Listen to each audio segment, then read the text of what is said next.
Pascal Bataille a épousé la journaliste et animatrice Laurence, avec qui il a eu 2 enfants. Ce mariage a été public et la relation semblait être relativement stable pendant plusieurs années. Cependant, au début des années 2000, leur mariage a connu des difficultés et le couple a décidé de se séparer. Leur divorce a été une période difficile pour Pascal, surtout qu'il a également dû gérer sa carrière médiatique pendant cette période.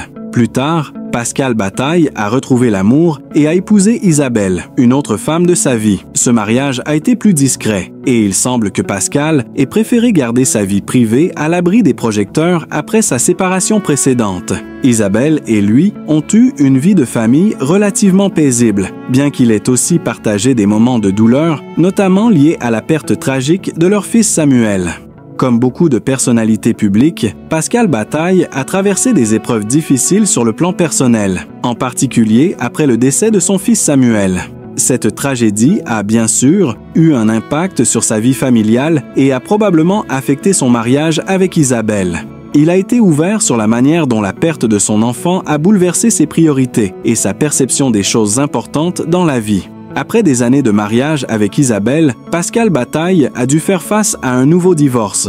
Bien que cette séparation n'ait pas fait l'objet d'un large éventail de détails publics, il a clairement exprimé que les difficultés de sa vie personnelle avaient eu un impact sur ses relations. Ce divorce a été une nouvelle épreuve à surmonter pour l'animateur, qui, même s'il est resté actif dans le monde de la télévision, a dû gérer ses émotions dans la sphère privée. L'un des aspects intéressants de la vie de Pascal Bataille est la manière dont ses relations personnelles ont influencé sa carrière. Il est passé d'animateur de télévision à une figure plus discrète, consacrée à sa famille et à ses proches. Cependant, il a toujours été très respecté pour sa capacité à surmonter les difficultés personnelles tout en restant professionnel.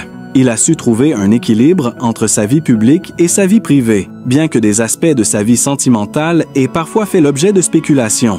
Pascal Bataille, animateur de télévision bien connu en France, a vécu un événement tragique qui a marqué à jamais sa vie. La perte de son fils, Samuel, décédé à l'âge de 17 ans en 2003 à la suite d'un accident de voiture. Cette tragédie a profondément bouleversé l'animateur, qui avait une relation très proche avec son fils et pour qui la famille occupait une place essentielle dans sa vie.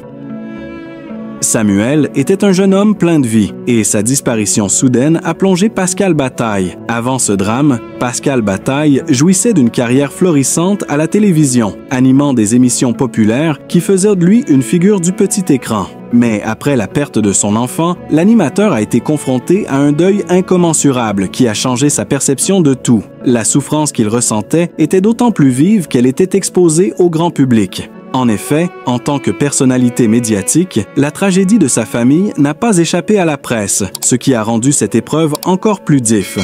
Dans les mois et les années qui ont suivi la disparition de Samuel, Pascal Bataille a évoqué à plusieurs reprises sa douleur dans des interviews. Il a expliqué que la perte d'un enfant était une épreuve que l'on ne pouvait véritablement comprendre que lorsqu'on l'avait vécue soi-même. Les premières semaines ont été particulièrement insoutenables. Le vide laissé par Samuel était immense et la souffrance de l'animateur était palpable dans chacune de ses interventions. Mais malgré la douleur, Pascal a tenté de surmonter. Au fil du temps, il a appris à vivre avec cette absence, même si la douleur restait vive. Il a également partagé son expérience du deuil avec le public, en parlant de la manière dont cette épreuve l'avait profondément transformé. Pour Pascal Bataille, la célébrité et les succès professionnels ont perdu de leur sens après la mort de son fils. Ce qui était autrefois important, comme la reconnaissance publique ou les projets professionnels, est devenu secondaire face à la souffrance et au vide laissé par cette PE. À travers cette épreuve, Pascal Bataille a également réévalué sa vision de la vie, des relations humaines et de la célébrité.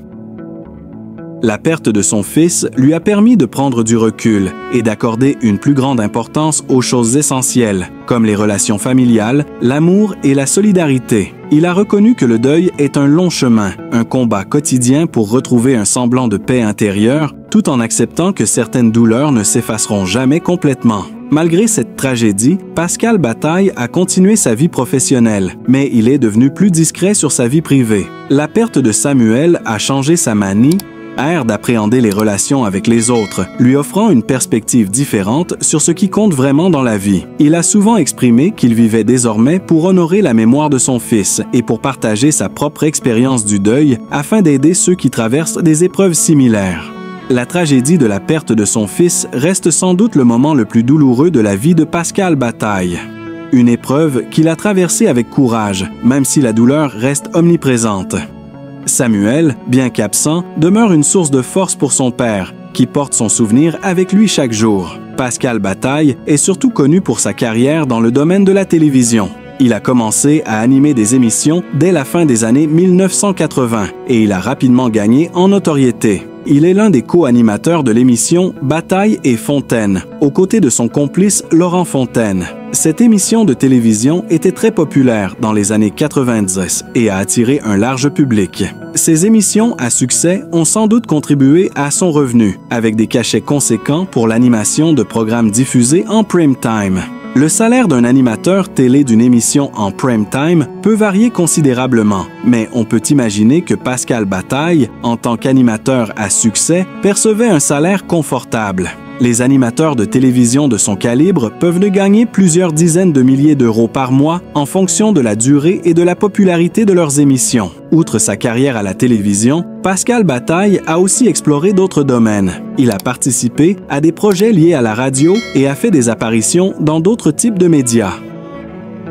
Ces activités parallèles peuvent également avoir contribué à ses revenus. Il est aussi possible qu'il ait eu des partenariats ou des contrats publicitaires, car les personnalités médiatiques sont souvent sollicitées pour des campagnes publicitaires, des placements de produits ou des événements privés. Bien que les détails sur son patrimoine immobilier soient difficiles à obtenir, il est courant pour les célébrités d'investir dans l'immobilier, que ce soit pour leur résidence personnelle ou dans des biens locatifs.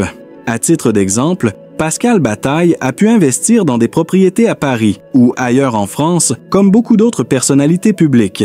Si tel est le cas, ces investissements immobiliers auraient contribué à l'augmentation de sa richesse personnelle. Les stars de la télévision ont souvent des consultants financiers pour les conseiller sur leurs investissements, et il est probable que Pascal Bataille n'ait pas fait exception à cette règle.